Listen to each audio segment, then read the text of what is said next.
Mis días son muy cercanos a los tuyos, ¿sabes?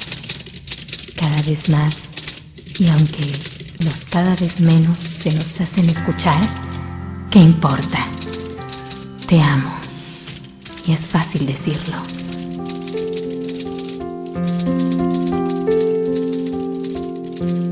Hoy hablaré desde mi lado,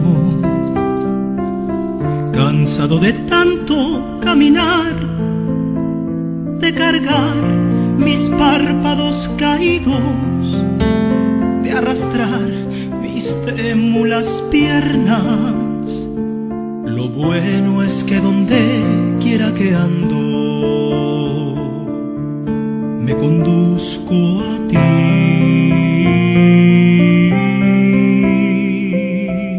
En bocanadas de universo sigo girando en tu mitad,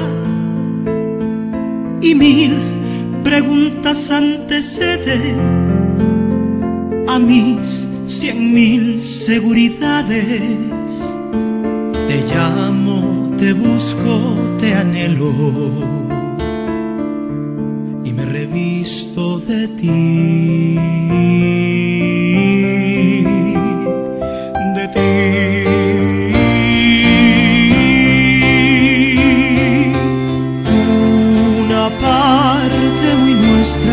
Que se calla y que se grita, nos habla de un amor encapsulado, un manifiesto en la botella lanzada desde un barco para sobrevivir.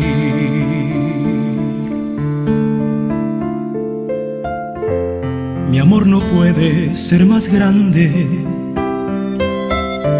porque no puede ser más real.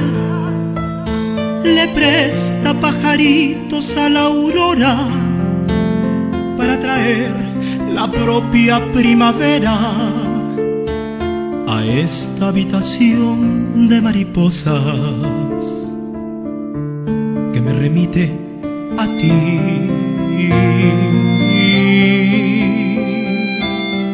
Venga tus manos a las mías, tu lado derecho sonreirá. Quien sentencia que hay muerte en los cristales, si respiro del aire de un te amo. Lo dijo un corazón profeta. He de volar a ti, a ti.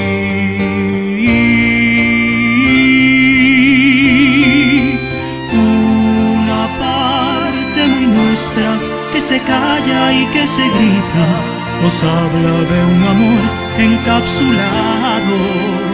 Mis días son, y ya lo sabes, los puntos cardinales de una historia en su lugar.